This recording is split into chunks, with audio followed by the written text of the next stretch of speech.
I remember the first time I met them, a young Chinese couple that sat down next to me at lunch. And they asked me if I would mind their company. I told them that I would love to spend some time with them. I enjoyed spending time with my students. There are not a whole lot of couples that look like they are in love, but these two emanated love from every pore. And it wasn't that overly affectionate type of love. It was the way that they looked at each other. It's the way they talked to one another.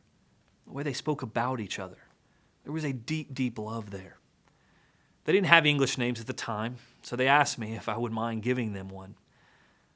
Well, you see, this is actually pretty common for Chinese students. They like the English names, so I named them. I named them Richard and Mary, after two friends of mine from school. This lovely couple reminded me a lot of them in a big, big way, and well, association is a huge help when trying to remember like 1,000 Chinese student names. It really does help quite a bit. So Richard and Mary and I began spending a lot of time together. I enjoyed their company, and they enjoyed learning English and spending time with me. As we grew as friends, we began to talk a lot about God and the Scriptures, and eventually they were both baptized into Christ. The greatest part of this whole situation was their love for each other only doubled as they learned to love God and His Word. They spent countless hours in my apartment studying, asking questions, wanting to know more and more about Jesus. It was truly a beautiful journey of faith.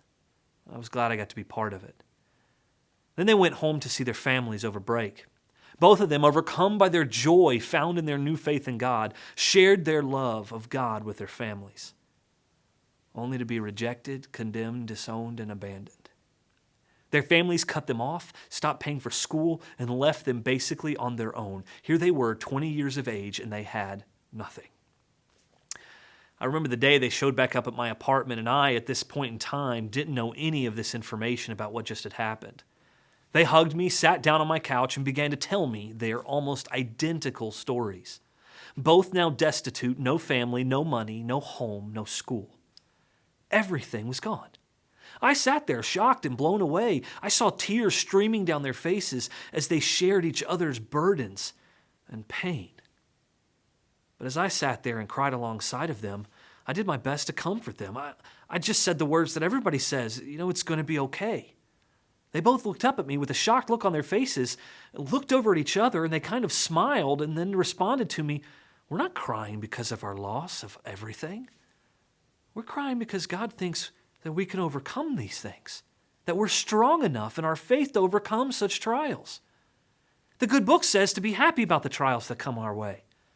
We're crying because, we have the opportunity to now put our faith in God in action. When you have nothing, you realize all you need is God." I sat there just stunned by this. The teacher had now become the student. I wish I could tell you that this situation was a one-off. It's not. It happened over and over during my time in China. In fact, this wasn't even the first time this had happened. And it happened the first time to a young lady aptly named Joy. Her parents also disowned her, and she lost everything only to find comfort in God's love. It happened to a young man named Lion and a young lady named Apple. It became almost the norm for so many of these young, new Christians. Now, Richard and Mary were a bit different. They married, found jobs. One continued in school while the other worked. And eventually they switched off so that the other one could finish school also. But the greatest part was that they opened their home to a home church and began teaching others about faith. They loved others, and they became mom and dad to so many young Christians who ended up being disowned in the same way. They were living and breathing examples of God's love and grace and mercy in times of trial and persecution, until the day they were arrested for running a house church. Apparently, some of their neighbors found all the people staying with them and visiting them and being in their home quite annoying. So they tipped off the police, and they were both arrested.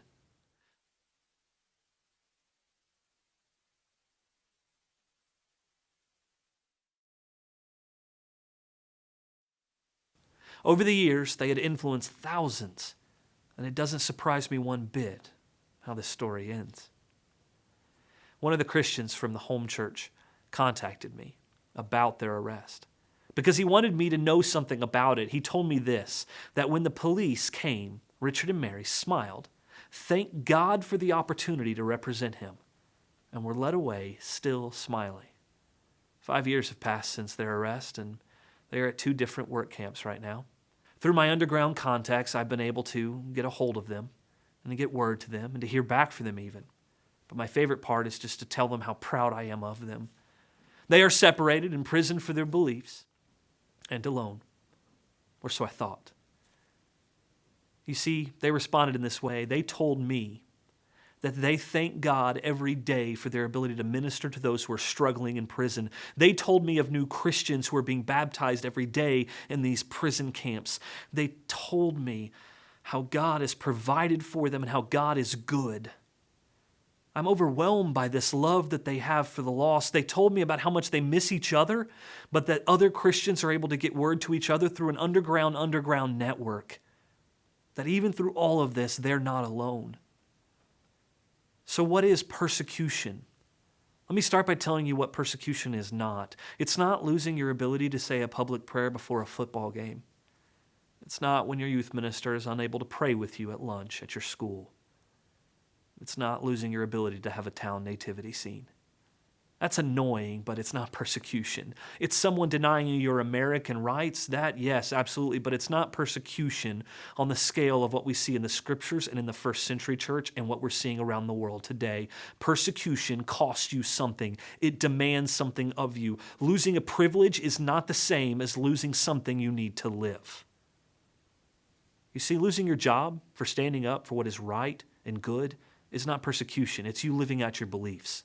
Making a stand for that which is righteous and holy is good and great, but you still have the ability to get another job. When we belittle the word persecution down to annoyances, we diminish the sacrifice of those who are actually persecuted. There are people dying for their faith all over the world this very day, in the jungles of Africa, in the sands of the Middle East, and in the megacities of Asia. People are being imprisoned and are losing their lives and everything, and they do so joyfully. And we sit here so often and complain about the most immature things, and it shows. What are we saying to the world when we don't even believe the scriptures we profess? You see, James 1 speaks over and over about being joyful in persecution so that it might produce maturity, and that's the key. When we understand true persecution, we understand how God can use any situation to grow us as Christians. When we understand true persecution, we understand our own spiritual journey and needs. When we become thankful for every situation we come across, we grow. Persecution is rampant in this world, but let us not diminish true persecution by elevating the annoying to the same level as the life-altering. In all things, let us be the church and Christians who understand true persecution.